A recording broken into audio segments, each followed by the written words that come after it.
Hello, ladies and gentlemen. Welcome back to another episode here on European Confessions. The following story that you're going to be listening to, it comes from a translation of a message that I received. The translation reads like this. Hello, Brother Nashi, how are you? Can you please post my own story as hidden identity? My brother, my story, it goes on like this. I do not know what I have to do so that I can remove this evil heart that I have. I have tried, my brother, for so many years. I have tried to forgive my little sister. Sometimes I tell myself that the reason as to why I hate her so much, maybe she did something wrong that I don't even know. I have tried to force myself to forgive her, but still I hate her, Brother Nashi. I hate her with a passion. But what pains me the most is that this little sister of mine, I thought that in life I was going to be the one who was going to take care of her, but God had other plans for her. She is the one who is taking care of me, my own children, as well as our old mother, even though she knows that I am someone that does not like her. But so many times she does call me. When she calls me from the country where she is right now, we can even chat for more than an hour. She'll be saying that, my big sister, I miss you so much. But deep down in my heart, I will feel that there is this evil spirit that forces me to hate my little sister for no reason at all. What happened for us to be where we are right now? I am the firstborn in our family. So growing up, Brother Nashi, after our father had passed away, we were left with nothing. And then my mother, she could not afford to take us to school anymore. So I then said, it is far much better for me to start working. I then left the village and I came to Harare. When I was in Harare, I then started working for this other woman. Whilst I was working for that woman, she then told me that she had her own relative who was in love with me. These people, they lied to me. They should have told me that this man, he was actually a married man. But when I started dating this man, I said, God, you are great because you have given me this man who has a car, who has a house, who is able to provide for all of my needs. Now I can take care of my mom, whom I had left back in the village. But that was not the case. My madam boss, she was lying to me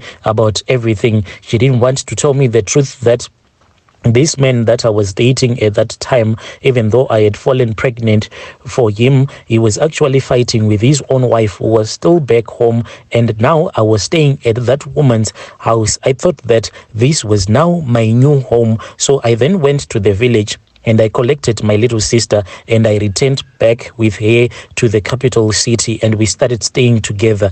When I started staying with my little sister, Brother Nashi, I mistreated her. I treated her so bad. As to why I was treating her so bad like that, I do not even remember. At that time, my little sister, she was already starting to see her own periods. What she used to do is that so many times she will come to me and she'll be like, big sister, can you give me some money because I just saw my periods. I am on my periods, so I do not have any sanitary wear to use whilst I am on my periods. Then I will insult her. I will tell her that she is a fool and I will not give her any money. Then she will come back and she will say that I am working for you as a maid. Can you at least pay me something so that whenever I want to buy something like an underwear or something that I want to use personally, I will not ask you for money, but I will always insult her. Then there was this other time when my little sister came to me and she told me that my own husband, that man that I was staying with, the one who was lying to me that he didn't have a wife yet, he had his family there in the village.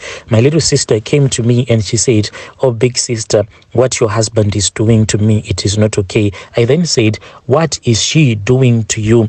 Then my little sister said that whenever you are not at home, when you leave me with your husband, you know what it does to me? He comes into this spare bedroom that you gave me so that I can use it as my own room. And there are times when he visits me, when you are not around, he will only be having this bathing towel wrapped around his body, and when he enters into my spare bedroom, then he will just make that towel to fall to the ground, and he will start to play with his manhood.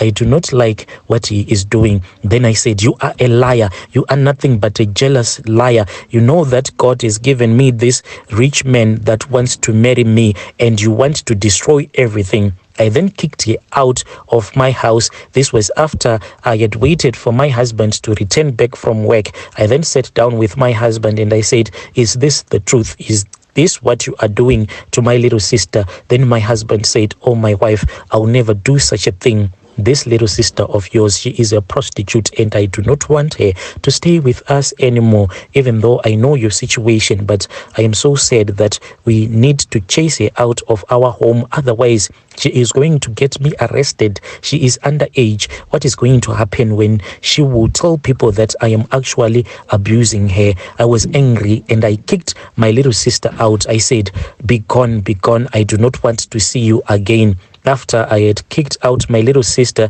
that was when that man's wife came back. When that man's wife came, they beat me up, Brother Nashi, including some of the other women that were staying in that same street. They came and they assisted that woman to beat me.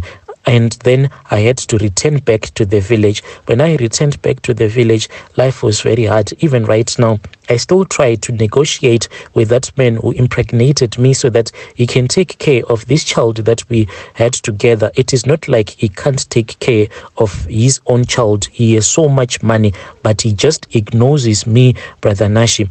Then I had left my little sister back in the capital city. When I left her in the capital city, years went by. We actually thought that maybe she had passed away. Whenever mom will start to complain and she will say that wherever her daughter is, may God protect her, I'll get so angry and I'll say maybe she is already dead. Then there was this other day, Brother Nashi, we had gone out to the fields. It was me, my mom, and my kids and my mom's grandkids. We had gone to the fields, and when we returned back from the fields tired, we saw that there was this beautiful car that was parked at our compound. I said, who might this be? My mom was even worried. She said that maybe we have done something wrong. Maybe these are the police or something. When we got to our compound, we were surprised because we saw that this was my little sister. She was beautiful. She was looking really beautiful. Her skin was no longer that, she no longer had that village skin,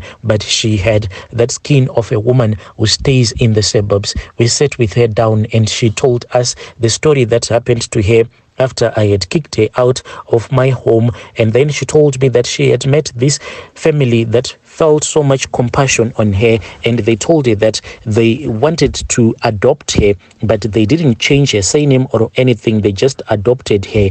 And at that time, she told me that this family had one of their relatives who had a son who was there in the United Kingdom, so they wanted her to be married to that man. So very soon he was going to be on his way returning back to Zim. So she wanted us to prepare for the lobola negotiations. When the lobola negotiations were done and when her bride price was paid, as her big sister, there was a portion that I was supposed to take from her bride price. I took that money, but I didn't use it because I had visited this traditional healer. Oh, this is what my evil heart has made me to do. I had gone to this traditional healer. Then that traditional healer said, you see this cloth that I have given you, when you have been given your money that will be part of your bride price, I do not want you to use any money, any of that money. Do not use it, even if it means that you are desperate. Even if you want to use that money, never touch it. You do not touch it. You place it inside this cloth. Then you tie this cloth and you place it somewhere. So I took the money and I took that cloth that the traditional healer had given me, and I tied that cloth and I just placed that money underneath my bed. For a year, Brother Nashi, I did this because I wanted my little sister to die. And after I had done that, my brother, that was when we received the news that my little sister and her husband had been involved in a car accident. But God was gracious enough. God saved my little sister. When I heard this news, I felt so sad and depressed because I know that she is the one who takes care of me, my kids, and my mom. But still, my evil heart made me to take her money and tie it in a cloth, and I placed that cloth underneath my bed for a year so that she can die. My little sister is still alive. She does not know anything. She does not know that this is what I did to her. I do not know what else am I supposed to do so that I can change my heart. I have a cruel heart towards my little sister for no reason at all. I am not a witch, Brother Nashi. I just have a cruel heart towards my little sister. I wanted to be far much better than her in life, but God chose her over me. And this makes me to be angry. This makes me to have that cruel heart. Your dear listeners, right there was a message that was sent to me by our sister. She is saying that she took the money that she was given when her sister was married as part of that bride price that was paid, and she kept it underneath your bed for 1 year. Yo, black people,